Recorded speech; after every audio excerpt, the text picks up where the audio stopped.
Every day, billions of people use smartphones. But have you ever wondered how these powerful devices are actually made?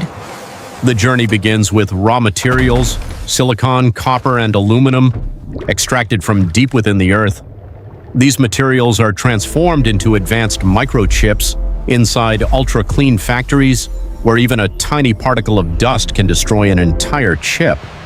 In massive production lines, robotic arms work with incredible precision, placing tiny components onto circuit boards. Piece by piece, the smartphone begins to take shape.